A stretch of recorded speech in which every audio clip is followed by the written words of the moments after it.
मैंने इसलिए कहा था कि ये इंस्टीट्यूशंस जो इलेक्टेड गवर्नमेंट के पास पहले थी हमें वापस दिए जाने चाहिए। जे.एंड.के पावर डेवलपमेंट कॉरपोरेशन में पावर मिनिस्टर हूँ, लेकिन पावर डेवलपमेंट कॉरपोरेशन अभी तक इलेक्टेड गवर्नमेंट को वापस दिया नहीं गया है। अगर ये इल्ज़ाम मेरे किसी मिनिस्टर के खिलाफ लगा होता, अभी तक एसीबी वालों ने छापा लगाया होता।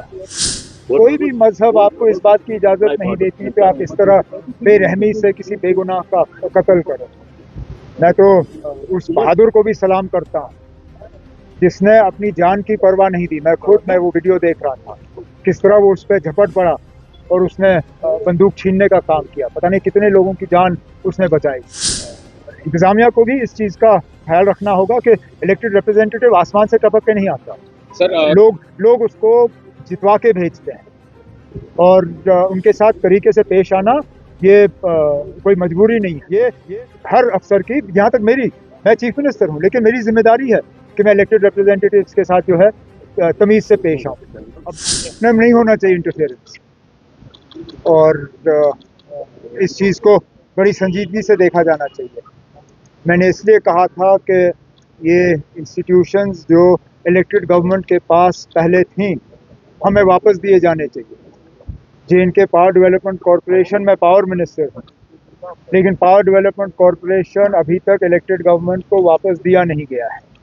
और आप भी जानते हो, मैं भी जानता हूँ, अगर ये इल्ज़ाम मेरे किसी मिनिस्टर के खिलाफ लगा होता, अभी तक एसीबी वालों ने छापा लगाया होता। ये प्रोजेक्ट्स न सिर्फ जम्मू कश्मीर के लिए हैं, ये पूरे मुल्क के लिए हैं। These are projects of national importance. इसमें कहीं पे भी दखल की इजाज़त नहीं होनी चाहिए। और फिलहाल मैं जानता हूँ ये एक ऑनरेबल एमएलए के बारे में बात की गई है, लेकिन किश्तवाड़ में हर प्रोजेक्ट में जो 2 ऑनरेबल एमएलएज ऑपोजिशन के हैं, कहीं ना कहीं वो दखल दे रहे हैं, और इसमें जो हमारी एजेंसीज हैं उनको अपना काम करना चाहिए। उमर साहब, ऑस्ट्रेलिया टेरर अटैक को कैसे देखते हैं? ऑस्ट्रेलिया टेरर अटैक सिडनी में बड़े अफसोस की बात है। वो कहाँ से थे, कौन थे, मैं उसमें नहीं जाऊंगा। बेगुनाह लोग मारे गए। और मैंने हमेशा ये कहा है, जब ये हमारे यहाँ हुआ है, कहीं और हुआ है, कोई भी मजहब आपको इस बात की इजाज़त नहीं देती कि आप इस तरह बेरहमी से किसी बेगुनाह का कत्ल करें। मैं तो उस बहादुर को भी सलाम करता हूँ जिसने अपनी जान की परवाह नहीं दी। मैं वो वीडियो देख रहा था, किस तरह वो उस पर झपट पड़ा और उसने बंदूक छीनने का काम किया। पता नहीं कितने लोगों की जान उसने बचाई। लेकिन ये बड़े अफसोस की बात है, होना नहीं चाहिए। सर आज टूरिज्म को लेकर हम बात करें सर, रिवाइव करने की काफी कोशिश की जा रही, but other side of the story still capping नहीं हो रही है एयरलाइंस की टिकट्स को लेकर, जबकि हमने देखा कैंसिलेशन भी पार्ट ऑफ इट। बट अभी न्यू ईयर है, क्रिसमस है, हमने देखा सर रिवाइवल के लिए हमें काफी हद तक अल्लाह ताला ऊपर वाले की मदद की जरूरत है। जब तक गुलमर्ग, पहलगाम, सोनमर्ग वगैरह में हमें ठीक ठाक बर्फ नहीं मिलती, एक अच्छा खासा तबका टूरिस्टों का जो है वो यहाँ नहीं आएंगे। बाकी हम अपने तरफ से तमाम कोशिशें कर रहे हैं, चाहे वो इंफ्रास्ट्रक्चर के हवाले से हो, चाहे वो प्रमोशन के हवाले से हो। अभी कुछ ही दिनों में adventure tour operators association of India के हवाले से उनका एनुअल कन्वेंशन जो है यहाँ श्रीनगर में होगा। इसी तरह टूरिज़्म प्रमोशन के हवाले से कई सारे कदम जो है उठाए जा रहे हैं। कोशिश की जाएगी कि टूरिज़्म जो है उसको दोबारा हम रिवाइव करें।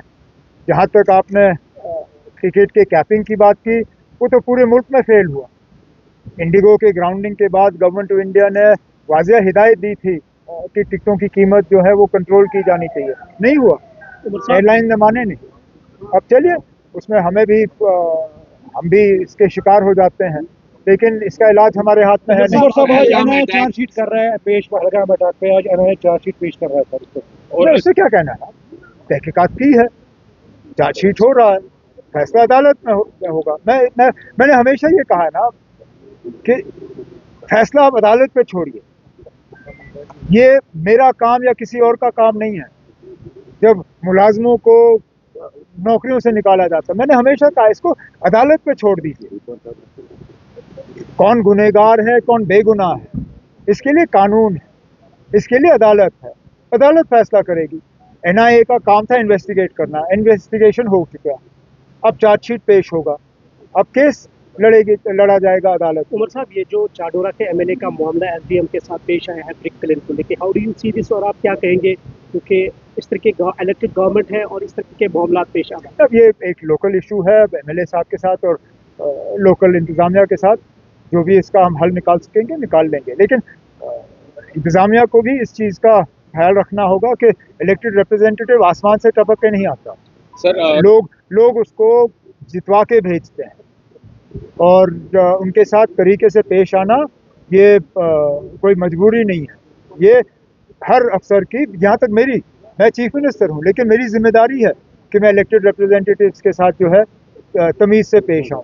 अब मेरी कोई मजबूरी नहीं थी कि मैं श्रीनगर डिस्ट्रिक्ट का रिव्यू कर दूँ, लेकिन इलेक्टेड रिप्रेजेंटेटिव्स हैं, लोगों ने इनको चुन के भेजा है, हमारी जिम्मेदारी है कि इनसे हम मशवरा करें और इनके राय के मुताबिक जो है अपना काम करें। सर, कल कांग्रेस पार्टी की रामलीला मैदान में सर, अब इंडिया अलायंस, हाउ डू ये इंडिया अलायंस को इससे कोई लेना देना नहीं।